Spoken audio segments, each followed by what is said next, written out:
오늘 정말 아름다운 찬양으로 하나님께 영광 드리신 우리 장로님께 감사드립니다. 너무 아름답지 않습니까? 정말 큰 은혜로운 시간 되었네요. 우리 사모님한테 이 맨날 사사를 봤더니 아주 너무 훌륭한 찬양이 되었습니다. 정말 우리에게 큰 기쁨이 되어주셔서 감사드립니다. 요즘 시대를 우리는 디지털 시대라 이렇게 많이 그러죠. 이 차원으로 따지면 3차원, 4차원의 그 세계를 넘나드는 그 시대에 살고 있어요, 우리가. 근데 오늘 저는 그 시대를 따라가지 못해서 우리 목사님은 앞에다 영상까지 다 파워포인트까지 띄우면서 하는데 저는 아직도 아날로그 시대라 그냥 눈으로 보고 읽는 시대가 되어버렸어요. 이해하십시오. 오늘 제가 드릴 말씀은 성경에 나오는 그 말씀 중에서 그 포도원의 비유가 나오더라고요. 그래서 거기에 대해서 잠깐 좀 말씀을 좀 드려볼까 하는데, 여러분들이 다 아시는 내용이고 또 한번 들어보면 이건 여러 번 들었던 내용이다 이렇게 하실 텐데요. 우리가 거기서 또 다 아는 내용이지만 그래도 우리가 같이 우리들 자신을 한번 돌아볼 수 있는 그런 시간이 되었으면 좋겠습니다. 먼저 마태복음 21장 28절에 있는 말씀 잠깐 보겠습니다.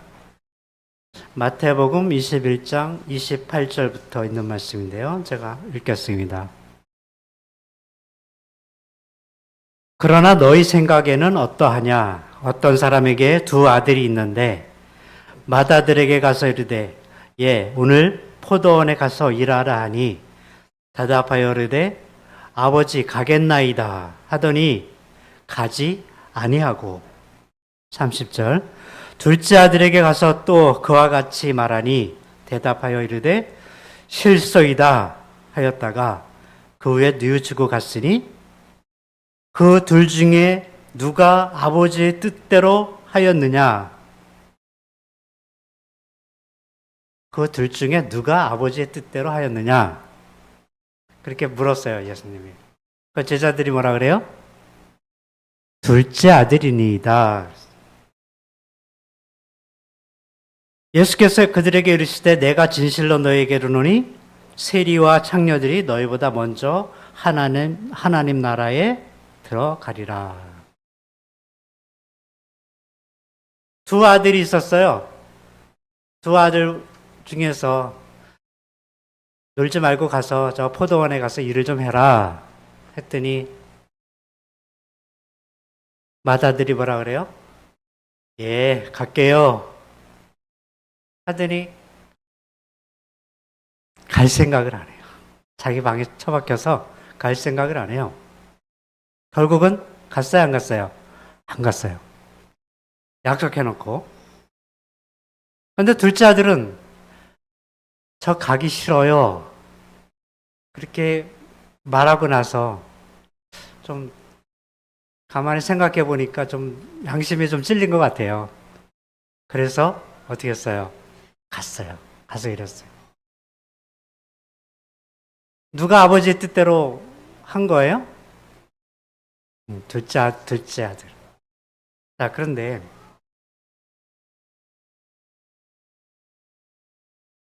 사실 이 첫째나 둘째 아들도 사실 처음부터 그냥 가겠습니다. 이렇게 순종적으로 이야기하고 갔으면 얼마나 좋았을까.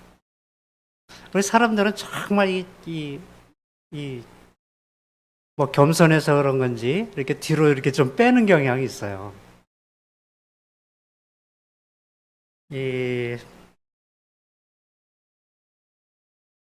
그리고 여기에 아버지의 뜻대로 행한 사람은 둘째 아들이라고 이렇게 이야기를 하고 있는데 사실 우리가 이 둘째 아들의 역할을 감당할 수 있는 사람이 어떻게 보면 우리들 자신들이에요. 이 첫째 아들이, 그 큰 아들은 자기가 모든 것을 다 할 수 있을 것 같지만은, 그러나 그가 할 수 없었던 것은 무엇 때문이래요? 어떻게 보면 자신의 어떤 교만함, 이기적인 것들. 그래서 내가 하고 싶으면 하고, 하기 싫으면 안 하고. 그래서 어떻게 보면 이 마음이 너무 좀 자기중심적인 그러한 모습을 갖고 있는 것이죠. 사실 우리가 하나님의 그 말씀에 순종을 한다고 하면서 우리 하나님의 말씀을 순종하지 않는 일들이 얼마나 많이 있습니까? 지금 이 말씀의 어떤 그 요지는 그 사람의 어떤 순종적인 것을 우리 하나님께서 보시는 거예요. 처음에는 이 두 아들, 이 첫째 아들이 이 처음에 볼 때는 더 순종적인 것 같았지만, 그러나 결국에는 둘째 아들이 더 순종적이 되어버렸어요. 둘째 아들도 이렇게 겉으로 처음에는 순종적이었어요? 아니었죠. 우리의 믿음이 여기에서 우리가 좀 드러나야 된다고 하는 것이죠. 둘째 아들이 가졌던 믿음은, 첫째, 큰아들은 정말 여기에서 보면 어떤 그 당시에, 예수님 당시에는 뭐 대제사장들, 뭐 장로들, 서기관들, 아주 거기 좀, 이 교회에 아주 좀 이렇게 그 지도층에 있는 사람들. 그 다음 둘째 아들은 뭐예요?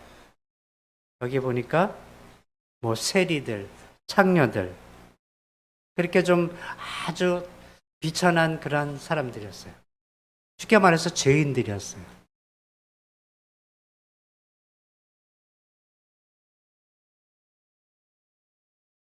우리가 하나님께서 그 땅에 하나님 나라에 들어갈 사람은 누구라? 세리와 창녀들, 그들이었다. 아무리 우리가 신앙이 열심이고 마음이 뭐 뜨겁고 교회 오래 다녔고, 그것이 결코 이 마음에서 변화되지 않으면 아무 소용이 없다는 거죠.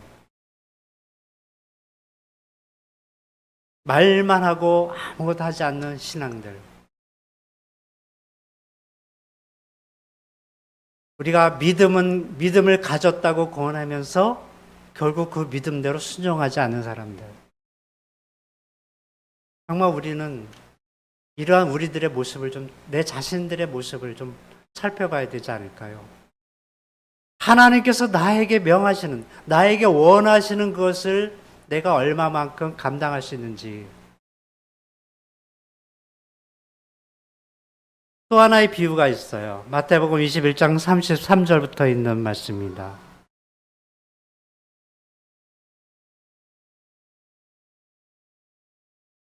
마태복음 21장 33절부터 있는 말씀입니다. 다른 한 비유를 들으라. 한 집 주인이 포도원을 만들어 산 울타리로 두르고 거기에 즙 짜는 틀을 만들고 망대를 짓고 농부들에게 세를 주고 타국에 갔더니 열매 거둘 때가 가까움에 그 열매를 받으려고 자기 종들을 농부에게 보내니 그 농부들이 종들을 잡아 하나는 심히 때리고 하나는 죽이고 하나는 돌로 쳤거늘 다시 다른 종들을 처음보다 많이 보내니 그들에게도 그렇게 하였는지라. 37절 후에 자기 아들을 보내며 이르되 그들이 내 아들을 존대하리라 하였더니 농부들이 그 아들을 보고 서로 말하되 이는 상속자니 자 죽이고 그의 유산을 차지하자 하고 이에 잡아 포도원 밖에 내쫓아 죽였느니라.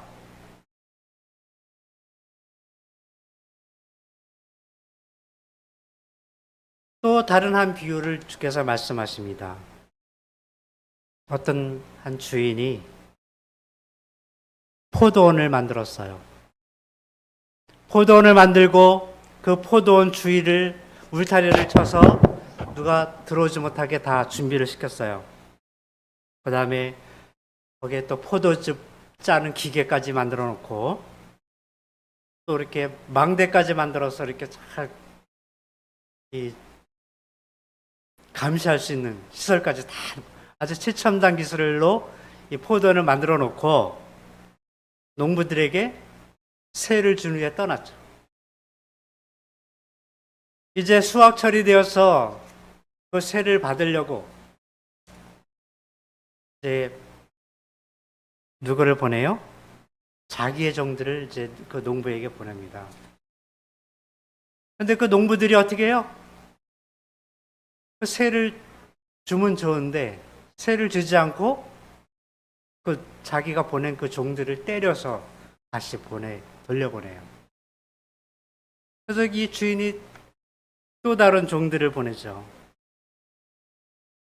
그래도 마찬가지예요. 마지막으로 누구를 보내요? 이제 자기 아들을 보내요. 자기 아들은 이제 그들이 좀 존중해 줄까 하고 해서 자기 아들을 보냈더니 그 종들이 뭐라고 말해요? 이 아들이 이 땅 상속자니 차라리 이 아들을 어떻게 하자? 죽이자.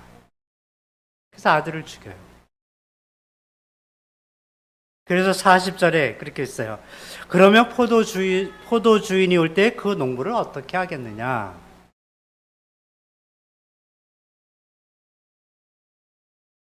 자, 이 말씀이 무슨 내용일까요? 이 포도원은 이스라엘 그 나라를 상징합니다. 하나님께서 특별히 이스라엘이라고 하는 그 특별한 유대 민족을 정하셔서 그들을 당신의 자녀로 삼으셨죠. 특별한 그 무리로 만들어 주셨단 말이죠. 그래서 이사야 5장 7절에 만군의 여호와의 포도원은 이스라엘 족속이요 그의 기뻐하신 나무는 유다 사람이라 그랬어요. 호세아 10장 1절에 보니까 이스라엘은 열매 맺는 무성한 포도나무라. 이 포도원을 가서 하나님께서 특별히 남은 자손, 남은 무리의 어떤 그 개념으로 준비시켜 놓은 그것을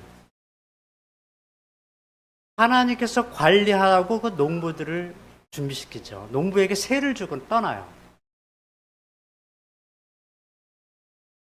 이 세를 주고 떠난다고 하는 것은 그냥 공짜로 주는 게 아니에요.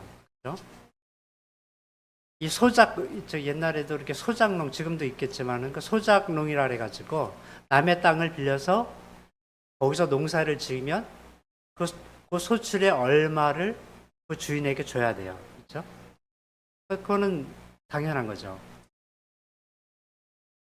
이 포도원을 만들어 놓고 이 농부에게 세를 주고 떠났는데 그 소출할 때에 그 농부에게 세를 받는 것은 당연한 일이에요. 그죠?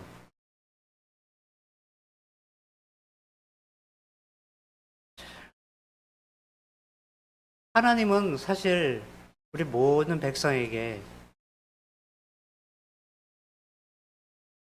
그 당시에는 그 유다 백성들, 이스라엘 백성들에게 하나님의 모든 그 축복, 그것을 다 허락하셨어요.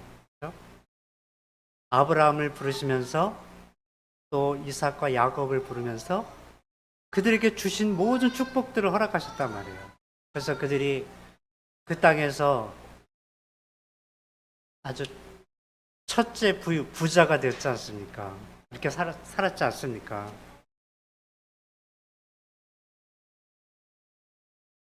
하나님의 목적과 하나님의 뜻은 뭐예요? 하나님께서 특별히 이런 포도원이라고 하는 것을 만들어 놓고 그 백성들에게 그것을 통해서 너희들이 잘 먹고 잘 살 수 있게끔 해주는 것이 하나님의 목적이었어요.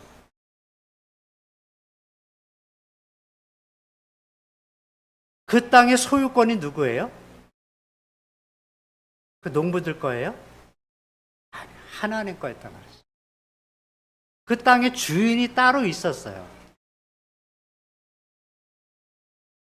자, 우리가 이 땅에 살아가는 우리가 여러분들 다 집 갖고 계시죠? 그 집 주인이 누구예요? 다 본인들 것이잖아요. 그죠? 그 집은 본인들 것이라고 하지만 그러나 이 모든 이 전체적인 그 땅의 소유는 우리나라는 누가 갖고 있어요?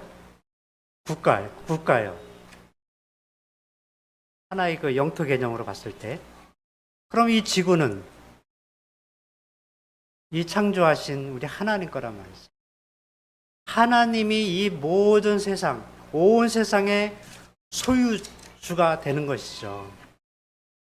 그럼 우리는 마땅히 하나님께서 우리에게 빌려주신 것을 우리가 사용하고 있기 때문에 우리는 거기에 대한 대가를 지불을 해야 돼요. 그래서 이 지불하는 대가가 어느 정도예요? 내가 수확한 모든 것을 다 바치는가요? 그렇지 않아요. 이 같은 비유 중에서 마가복음이나 누가복음에 나와 있는 그 내용 중에서는 소출의 얼마 이렇게 표현을 하고 있어요. 다가 아니에요. 소출의 얼마예요. 소출의 얼마라고 하는 것은 지금 여기에서 뭐 정해져 있을까요? 뭐 딱 10분의 1. 우리가 이제 11조에 말하면 10분의 1. 뭐 그 정도 이렇게 보면 되겠지만 사실 소출의 얼마라고 하는 표현은 내가 드리고 싶은 내 마음으로 드리고 싶어 하는 그 마음을 이야기하고 있는 것이죠. 여러분이라면 우리 하나님께 얼마를 드리고 싶으세요? 내가 하나님께 받은 그 은혜에 대한 값이 얼마일까? 하나님께 내가 정말 얼마만큼을 드리면 좋을까?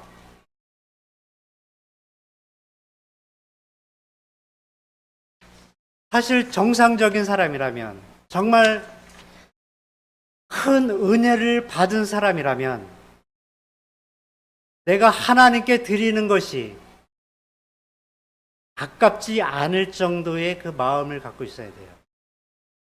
자, 우리 하나님께서 원하시는 그 소출이 물질적일 걸까요? 우리의 마음일까요? 돈이에요? 쌀 한 대박이에요? 사실 우리가 하나님께서 이 받기를 원하시는 것은 우리의 진실된 마음이 아닐까 이렇게 생각을 합니다. 내가 정말 하나님께 나의 마음을 이만큼 드려도 부족하지 않을 만큼 그만큼을 우리가 드릴 마음이 있어야 돼요. 우리가 이 세상에서 찌들고 살기 힘들고 어렵고 정말 그럴 때도 많지요. 정말 내가 육신적으로 고통당할 때도 많아요. 그럴 때 하나님을 원망할 때도 많아요. 하나님, 왜 나에게도 이런 시련을 주실까요? 하나님, 그럴 때 여러분, 하나님께 요만큼도 드리기 싫어합니까? 여러분, 우리의 시선, 우리의 마음, 우리의 믿음을 또 다른 모습으로 우리가 좀 표현했으면 좋겠어요. 눈에 보이는 것만이 하나님의 뜻이 아니라고 하는 사실을 우리가 이해를 했으면 좋겠습니다.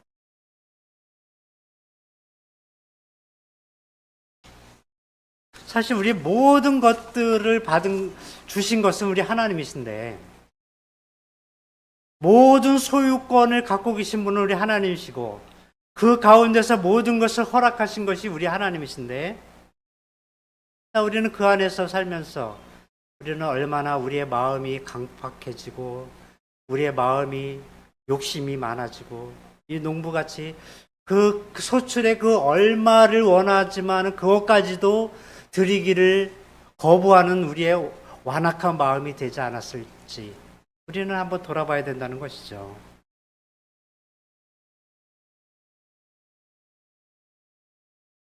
그 농부들이 정말 그 주인이 보낸 그 종들을 잡아서 때리고 죽이기까지 했던 그 강팍한 마음들. 사실 이것은 그 유대인의 그곳에만 적용이 되는 것이 아니라는 것이죠. 오늘날 우리에게 여러분, 우리에게 다 이 포도원이라고 하는 그 밭을 하나님께서 우리에게 주셨다고 저는 생각합니다. 누구에게나 다 이러한 포도원을 우리에게 주셨어요.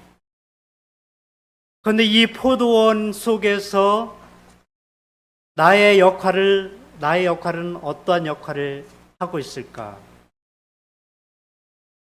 사실 우리가 오늘날 이 교회라고 하는 이러한 포도원을 우리가 감당할 수 있는 사람이라면 우리는 그곳에서 우리가 열심히 농사 짓고 할 때에 정말 나의 마음이 정말 좀 악해져서 나의 마음이 굳어져서 다른 사람을 핍박하고 다른 사람을 힘들게 하는 그러한 일들을 하고 있지는 않을까요?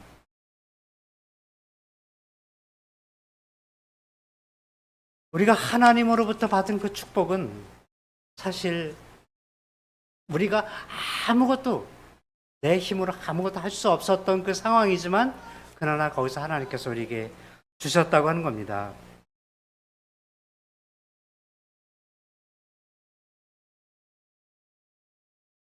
우리가 그 당시 유대 당시의 그 지도자들이나 제사장들이나 그들이 예수님을 죽일 때에 그들의 마음이 어땠을까요?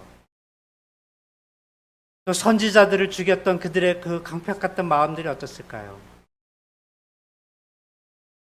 오늘 우리는 그러한 마음들이 내 마음속에 싹 트지 아니하고 정말 날마다 감사할 수 있는 감사의 그 마음을 우리는 오늘 표현을 해야 된다고 하는 것이죠.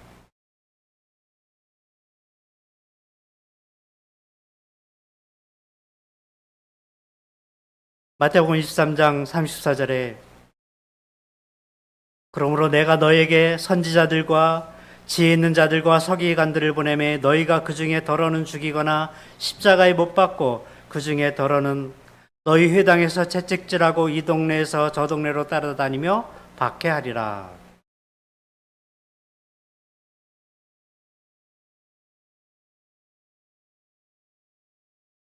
그런데 37절에 예루살렘아 예루살렘아 선지자들을 죽이고 내게 파송된 자들을 돌로 치는 자여 암탉이 그 새끼를 날개 아래 모음같이 내가 내 자녀를 모으려 한 일이 몇 번이더냐 너희가 원하지 아니하였도다. 하나님의 뜻과 이 사람들의 뜻이 전혀 반대 방향이란 말이죠.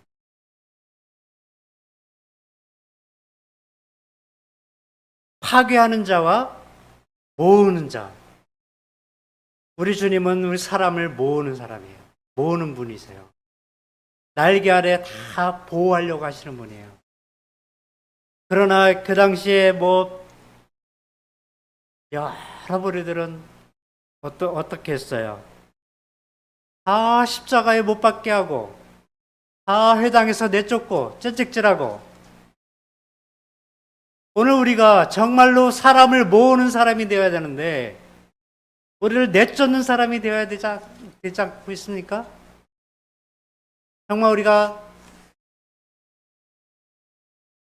이 물리적으로 이 사람을 죽이지 않는다 하더라도 정말 우리의 영적으로나 내적으로 여러 사람들을 핍박할 수가 있다고 하는 것이죠. 여러분, 정말 주님께서 암탉이 그 날개로 모으는 것처럼 오늘도 우리 사람들을 모아야 되지 않을까요? 그 사람들을 같은 한 곳으로, 이 한 교회로 다 같이 모아야 되는 것이죠. 쫓아버린 사람이 아니라 모으는 사람이 되어야 된다는 것입니다.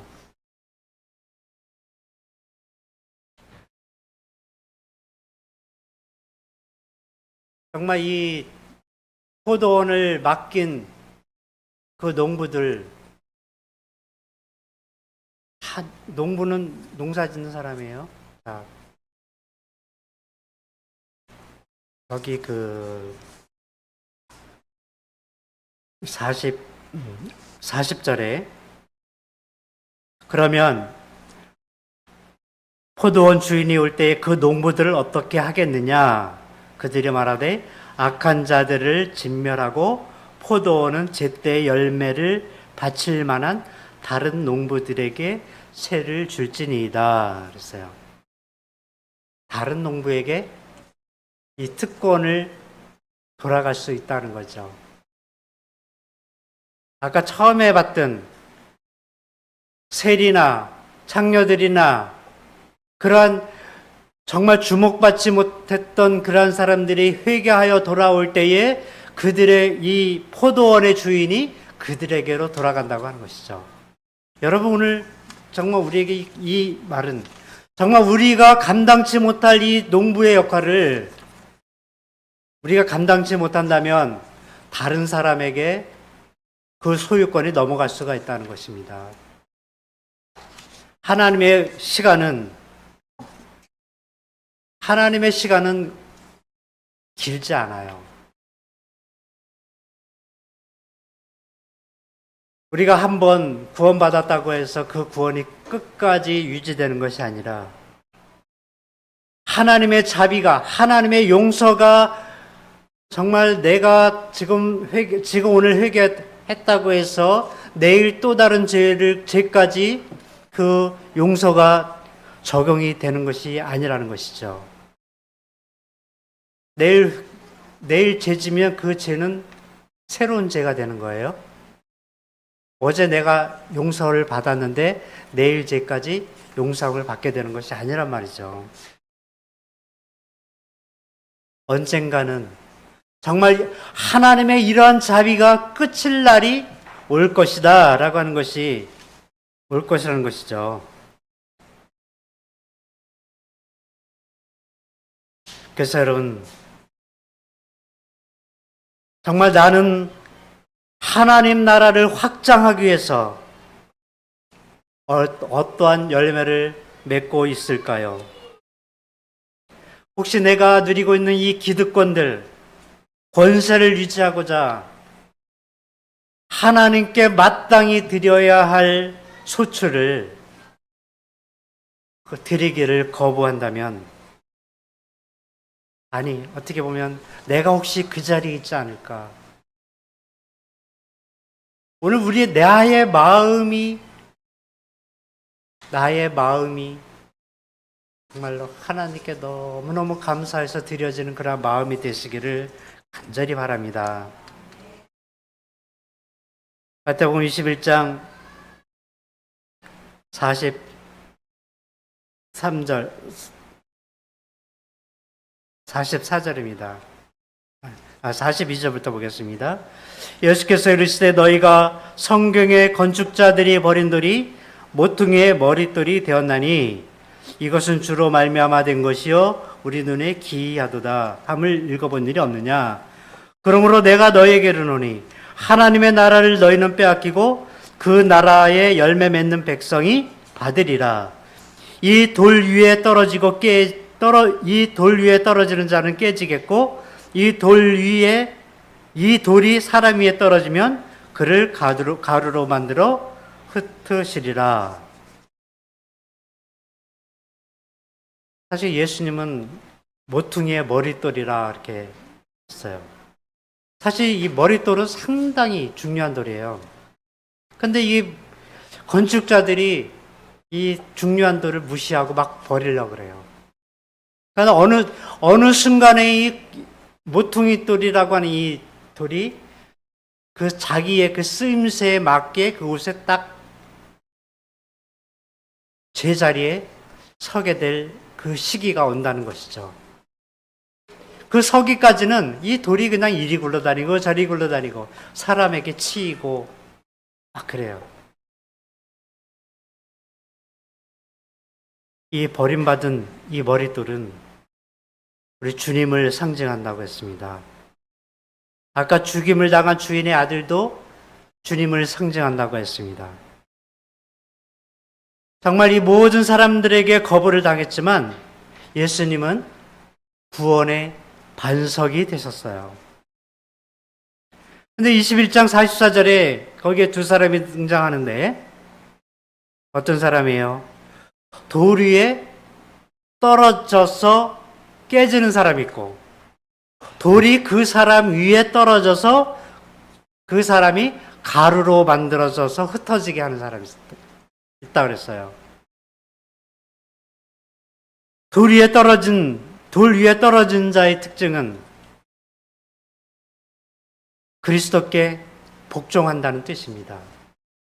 돌 위에 떨어진 사람의 특징은 그리스도께 복종하는 것이죠. 예수님을 거절하는 그런 사람이 아니라 정말 예수님께 모든 뜻에 복종하는 것이죠. 그리고 자신의 무게로 파괴되는 것이죠. 근데 깨어져요. 돌 위에 떨어지니까 뭐 머리가 깨지든지 어디가 깨지든 깨져요. 그러나 죽어요, 살아요? 아직 살아있어요. 떨어진다, 머리 깨진다고 다 죽지는 않아요. 이런 사람들은 예수를 구주로 믿고 자기를 부정하는 그런 경험을 한 사람입니다. 죄를 회개하면서 정말 내가 죽어야 비로소 예수님을 구주로 영접할 수 있고 그분이 나의 반석이 되신다는 것을 직접 깨닫게 되는 것이죠. 그런데 돌이 사람 위에 떨어지면 돌이 사람 위에 떨어지는 자의 특징은 무엇일까요? 심판을 이야기합니다. 심판. 정말 회개하지 않은 그 당시에 유대 백성들 심판 받았습니까? 네, 심판 받았어요. 지도자들 다 심판 받습니다. 돌이 떨어지면 이것은 깨지는 정도가 아니라 완전히 파괴되는 거예요. 완전히 죽는 거예요. 이 사람들은 나 스스로 죽지를 않아요. 너무 교만하고. 누군가 와서 정말로 박살을 내야 죽는 그런 사람이에요. 그들은 정말 예수님을 영접하지 않고 예수님이 그들을 통해서 그냥 걸려 넘어질 수밖에 없는 그런 존재들이에요. 우리는 정말 돌에 떨어져서 내가 자신이 깨어지어 정말 내 자신은 죽지만 그러나 예수를 영접하고 사는 그런 돌 위에 떨어지는 그런 우리가 돼야 되지 않을까요? 시대의 소망 599페이지에 이런 말씀이 있습니다. 믿는 자에게 그리스도께서 견고한 기초석이 되신다. 그들은 반석에 떨어져 깨어진다. 그리스도께 대한 복종과 그분에 대한 믿음이 이곳에 나타나 있다. 반석에 떨어져 깨어지는 것은 우리의 독선을 버리고 어린아이와 같이 겸손하게 그리스도께 나아가 우리의 죄를 자복하고 그분의 용서하시는 사랑을 믿는 것이다. 그리고 우리의 기초이신 그리스도 위에 집을 짓는 일은 역시 믿음과 순종으로 말미암는 것이다. 여러분, 이제 말씀을 줄이면서 정말 우리가 깨어질 줄 알고 내가 정말 내 위치를, 내 자신을 먼저 알아야 된다라고 하는 것을 우리가 좀 깊이 생각해 볼 필요가 있어요. 오늘 우리에게 주신 우리에게 허락하신 이 아주 풍요로운 이 포도원이 우리에게 주어져 있지만 우리가 그것을 가꾸는 것은 우리의 믿음과 우리의 순종에 달려 있다고 하는 것이죠. 여러분, 순종이 없으면 아무것도 아닙니다. 큰아들이 가겠다고 하고 순종하지 않은 것처럼, 또한 작은 아들이 안 가겠다고 했지만 결국 회개해서 간 것 같이, 정말 우리는 어느 길을 선택해야 될까요? 내가 비록 지금 내가 잘못을 했을지라도 우리는 회개하고서 주님께 따라가는 그러한 우리가 되어야 된다는 것이죠. 우리 북예교회 모든 성도님들이 정말 주님 안에서 날마다 깨어지는 경험, 내 자신이 죽는 그러한 경험을 하시기를 바라면서 오늘 말씀을 마치겠습니다. 감사합니다.